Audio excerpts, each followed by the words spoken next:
News 18 Banka. और बांका के मदरसा में विस्फोट मामले पर बिस्फी से बीजेपी विधायक हरिभूषण ठाकुर बचौल ने बड़ा आरोप लगाया है। बचौल ने कहा है कि मदरसे में सिर्फ धार्मिक और आतंकवाद की शिक्षा दी जाती है और यह विस्फोट इस बात को साफ कर रहा है कि मदरसे में आतंकी गतिविधियां चल रही थी।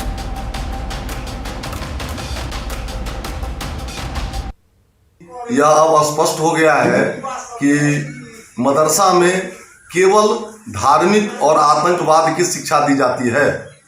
मदरसा में विस्फोट यह साबित करता है कि वहाँ आतंकवादी गतिविधियां चल रही है, वहाँ आतंकवाद का पाठ नौनिहालों को पढ़ाया जाता है। मदरसा के शिक्षा से आज तक न कोई डॉक्टर इंजीनियर बना है। उनको बच्चों को ये सिखाया जाता है कि दूसरा धर्म के लोग काटने योग्य हैं, कातिल हैं। वो जब तक इस्लाम न स्वीकार कर लें तब तक उनको प्रताड़ित करो, टॉर्चर करो।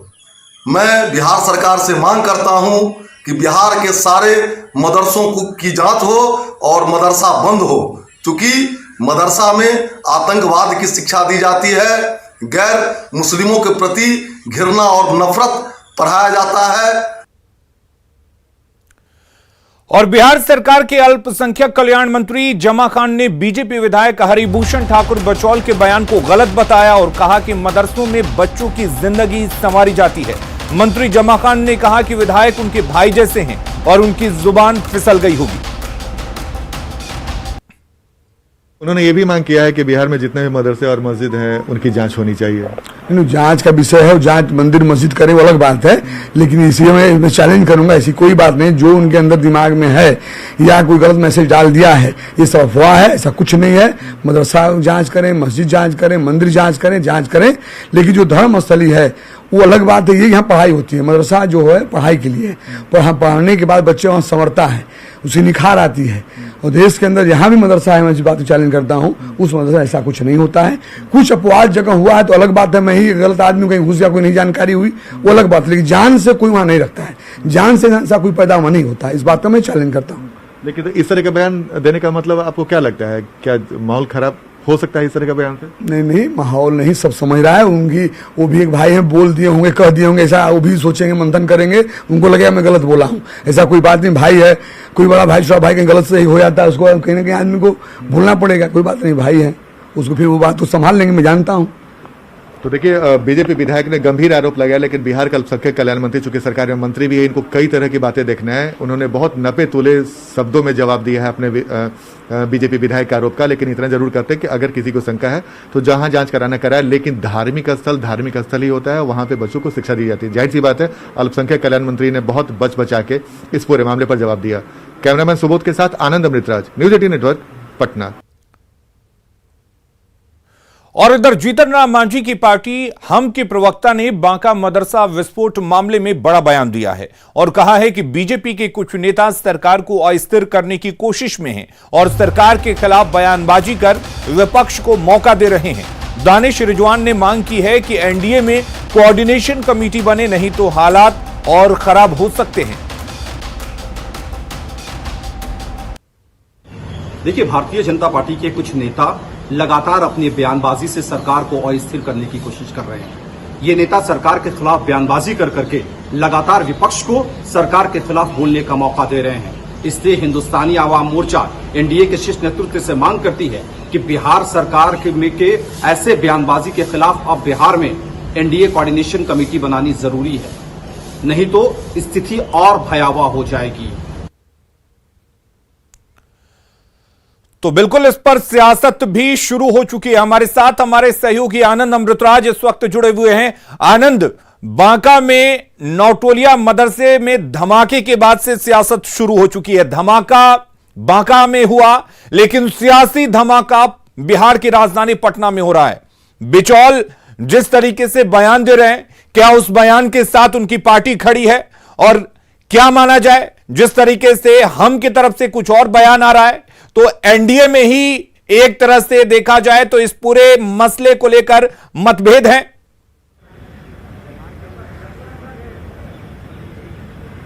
देखिए अलीम, निश्चित तौर पे और बांका में मदरसा में जिस तरीके से विस्फोट हुआ और विस्फोट के बाद उसकी सियासी गूंज बिहार में खासकर राजधानी पटना में सुनाई दे रही है, वो सुबह से लगातार सुनाई दे रही है। और सबसे पहले इसकी शुरुआत नितिन नवीन जो बिहार सरकार में मंत्री है उन्होंने कहा कि भाई आखिर विस्फोटक मदरसे में पहुंचा कैसे, इसकी जांच होनी चाहिए। कांग्रेस ने तुरंत पलटवार किया, प्रेमचंद मिश्रा ने पलटवार किया और कहा कि कांग्रेस के प्रदेश अध्यक्ष जो लगातार पिछले कुछ दिनों से दलित मुस्लिम की बात करके लगातार माहौल को गरमाने की कोशिश कर रहे हैं और उसके बाद अचानक से एक मदरसे में विस्फोट होना, ये क्या संकेत करता है? बिहार के माहौल को खराब करने की कोशिश की जा रही है। तो जाहिर सी बात है लगातार बयानों का दौर चलेगा, अभी ये बयानों के दौर और अभी तीखे होंगे क्योंकि बीजेपी के विधायक ने बयान दिया कि मस्जिद और मदरसों की जांच होनी चाहिए।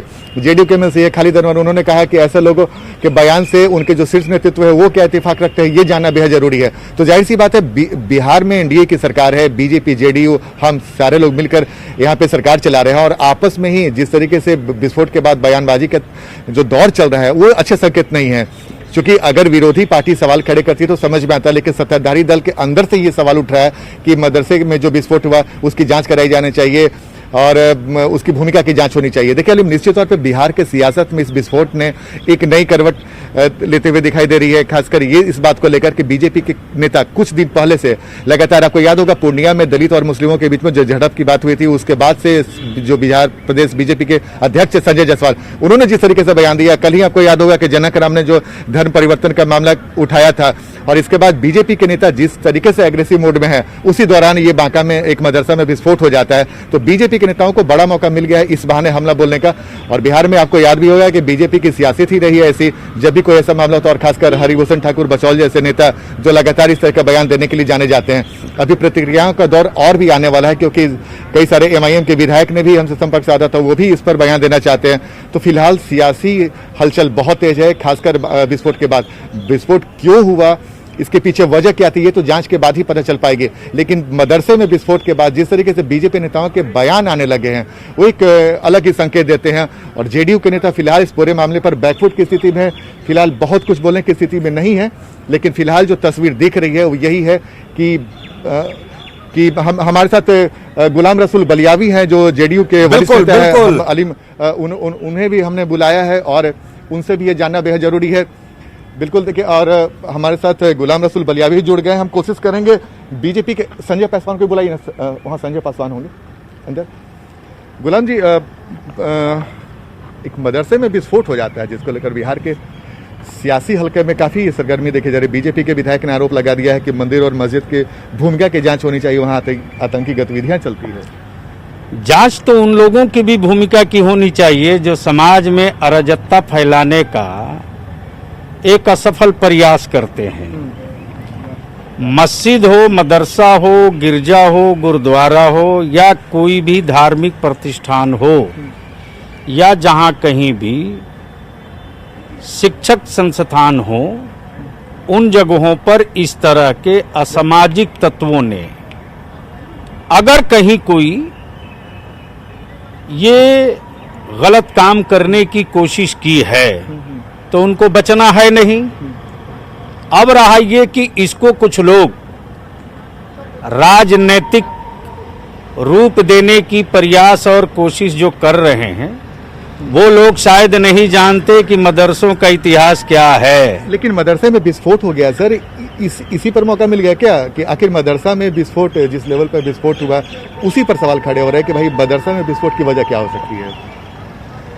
मदरसे में विस्फोट के कारणों का पता तो चल ही जाएगा। सरकार लगी है, प्रशासन लगा है, उन लोगों की भूमिका की भी जांच होनी चाहिए।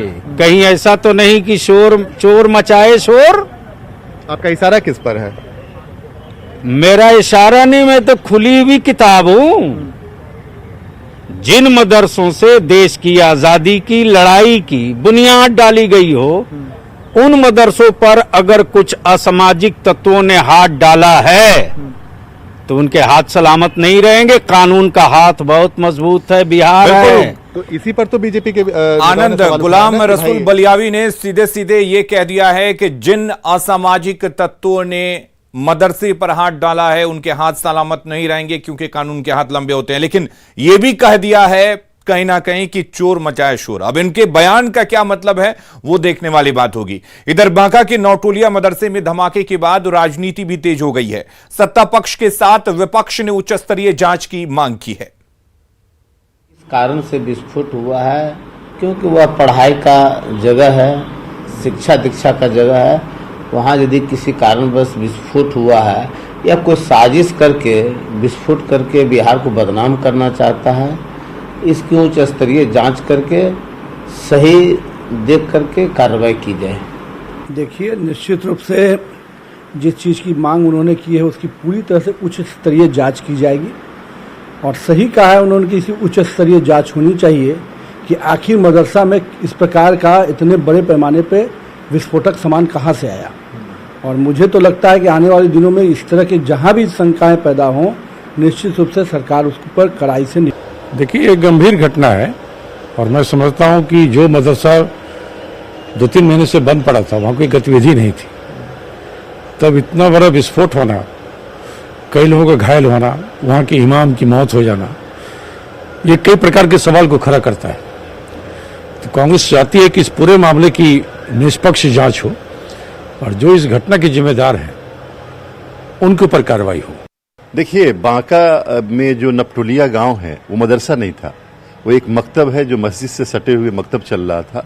उसमें कल जो ब्लास्ट हुआ है वो बहुत दर्दनाक हादसा है और इसकी उच्च स्तरीय जांच होनी चाहिए, चूंकि मकतब में या मस्जिद में इस तरह की घटना इससे पहले कभी। नेटवर्क 18 फेडरल बैंक संजीवनी गाड़ी भारत के कोविड प्रभावित जिलों में जा रही है। वैक्सीन के लिए जागरूकता फैलाने की हमारी इस मुहिम को आप भी अपना सहयोग दीजिए। चलिए आपको दिखाते हैं संजीवनी गाड़ी अब तक कहां कहां गई और आज कहां है।